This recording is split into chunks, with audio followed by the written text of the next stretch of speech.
बिस्मिल्लाहिर्रहमानिर्रहीम। मैं हूं असद खरल और आप देख रहे हैं मेरा यूट्यूब चैनल। नाजरीन, ये बशीर मेमन साबिक DGFIA का जो इंटरव्यू आया और उसके अंदर 5 जो इंतहाई अहम किरदार हैं उनका हवाला दिया गया, और जिस तरह इंटरव्यू के बाद तो ये चीज़ सामने आ रही है जिस तरह की बहुत बड़ी एक कॉन्स्पिरेसी हुई, और वो कॉन्स्पिरेसी वज़ीर आज़म हाउस के अंदर हुई, और वज़ीर आज़म के साथ साथ उसमें शहजाद अकबर वज़ीर आला के प्रिंसिपल सेक्रेटरी, और उसके साथ साथ वज़ीर कानून जो बैरिस्टर फ़रोग़ नसीम, और FBR के अफसर जो है वो इसमें अशफाक अहमद जो है वो शामिल हैं। तो अब मामला ये है कि ये इंटरव्यू एक बड़े ख़ास एक टाइम लाइन इसमें बड़ी इम्पोर्टेंट है, क्योंकि ये जस्टिस फ़ाइज़ ईसा के हक़ में जब फ़ैसला आया तो उसी वक्त ये अचानक जो है इंटरव्यू आया, और इस इंटरव्यू के बाद दूसरी जानब अगर देखा जाए तो इस इंटरव्यू के नशर होते ही ना सिर्फ मरीम नवाज़ साहिबा बल्कि शहबाज शरीफ साहब और पीपल्स पार्टी की जानब से फौरी तौर पर इस पे मुतालबात भी आने शुरू हो गए हैं कि जनाब ये बहुत एक अहम इंकशाफात हैं, और इस हवाले से सुप्रीम कोर्ट ऑफ पाकिस्तान इसके ऊपर नोटिस ले,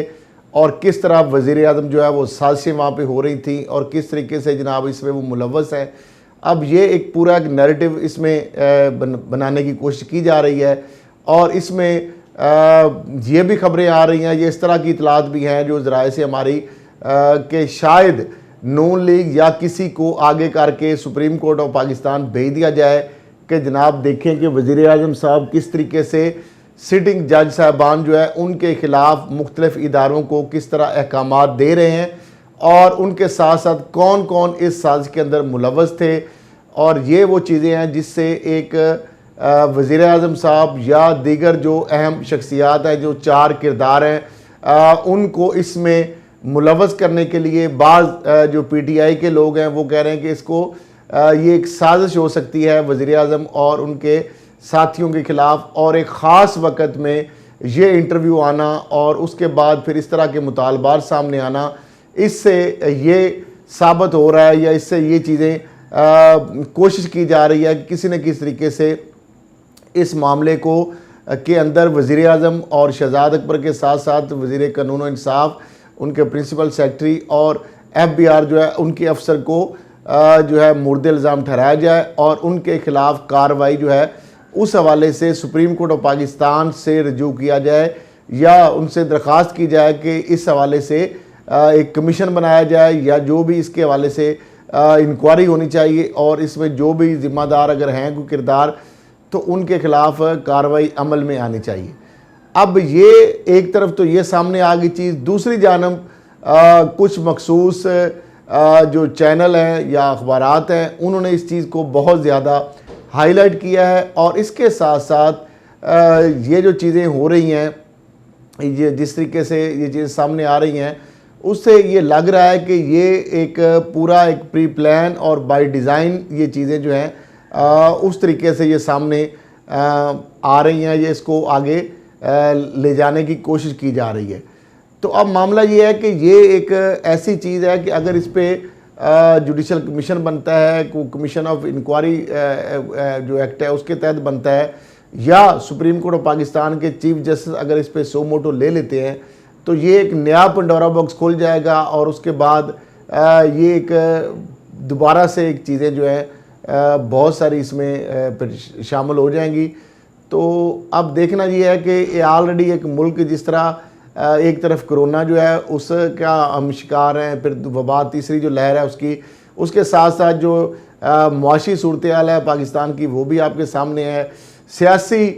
जो अदम इस्तेहकाम था PDM के हवाले से, PDM तो अब टूट फूट का शिकार है, लॉन्ग मार्च, धरने, इस्तीफ़े, वो तो सारी टेंटा फिश हो गई और आपस में उनकी लड़ाई होगी। लेकिन अब इस तरह की ये जो एक नया एक पंडोरा बॉक्स खोला गया है, इससे इसके ज़रिए इदारों को आपस में लड़ाने की एक साजिश भी हो सकती है कि अगर सुप्रीम कोर्ट और हुकूमत पाकिस्तान आपस में हेड ऑन आ सकते हैं। तो अब ये चीज़ देखनी ये है कि क्या इस चीज़ के ऊपर आगे फर्दर जो है क्या चीज़ें सामने आती हैं, क्योंकि इसके अंदर बहुत सारी चीज़ें जो हैं उनका उन्होंने हवाला दिया है। कुछ केसेस के हवाले से उन्होंने बताया है कि पीपल्स पार्टी और नून लीग की क़यादत के ख़िलाफ़ उन्होंने कहा कि वज़ीर-ए-आज़म ने कहा केस बना दें, दूसरा एक सिटिंग सुप्रीम कोर्ट के जज जो हैं उनके बारे में FIA को उन्होंने कहा कि तहकीकात के लिए कहा गया और उस पर बाकायदा उनके ऊपर दबाव भी डाला गया, लेकिन उन्होंने इनकार कर दिया। अब मामला ये है कि ये इतनी देर बाद अचानक से इन चीज़ों का सामने आना और उससे पहले इस पर खामोश रहना, जबकि वो केस जब ज़ेर समाअत था तो उस वक्त अगर ये बात आती तो उस केस के अंदर ये चीज़ें डिस्कस हो सकती थी और उससे यकीनन जस्टिस फाइज ईसा साहब का जो नैरेटिव था या जो उनका स्टांस था कि हुकूमत उनके ख़िलाफ़ इंतकामी कार्रवाई कर रही है या उनके ख़िलाफ़ बाइस उसका रवैया है, तो इससे वो चीज़ें भी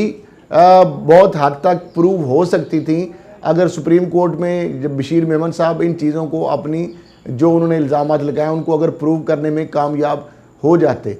तो अब मामला ये है कि जब ये फ़ैसला आ गया जस्टिस काजी फाइज ईसा साहब के हक़ में, उसके बाद से अचानक इस इंटरव्यू का आना और उसके बाद नून लीग और पीपल्स पार्टी की जानब से फौरी तौर पर मुतालबात सामने आ जाना इस इंटरव्यू को लेके, तो इससे कहीं ना कहीं कुछ लोग जो है मे भी इसके बेनिफिशरी हो सकते हैं। बहरहाल मैं ये नहीं कह सकता कि बशीर मेमन साहब जो हैं वो किसी के अलाकार बन गए हैं, मे भी उन्होंने वैसी एक बात की। बहरहाल हर बंदा जो इस चीज़ से बेनिफिट हासिल करना है वो इस इंटरव्यू को लेकर किसी हद तक भी जा सकते हैं। जिस तरह मैंने कहा कि सुप्रीम कोर्ट भी वो जा सकते हैं और अगर सुप्रीम कोर्ट इस पर कॉग्निजेंस ले लेती है तो ये एक नया पंडोरा बॉक्स खुल जाएगा और इससे हुकूमत जो है अदम इस्तेहकाम का शिकार हो सकती है और सुप्रीम कोर्ट और हुकूमत आमने सामने आ सकते हैं। तो मैं समझता हूँ कि ये जो एक मामलात हो गए कुछ असलूबी से हो गए हैं, जैसे काजी फाइज ईसा साहब के हक़ में फ़ैसला आ चुका है, तो अब ये मामला बंद ही हो जाए तो बेहतर है, वरना अगर ये मामला दोबारा से खुलता है तो इसमें बहुत सारी चीज़ें फिर आगे आने वाले दिनों में फिर एक कॉन्सिक्वेंसेस के पाकिस्तान के लिए मैं नहीं समझता किसी तरीके से भी कुछ अच्छे हो सकते हैं और इदारों के दरमियान एक लड़ाई हो सकती है। उससे मुल्क के अंदर एक और दोबारा से एक अदम इस्तेहकाम का शिकार हो सकता है। तो हम इस वक्त इस तरह के किसी भी एडवेंचर के मुतहम्मल नहीं हो सकते। तो आज तक के लिए इतना ही, इसी के साथ इजाज़त दीजिए। अल्लाह हाफ़िज़।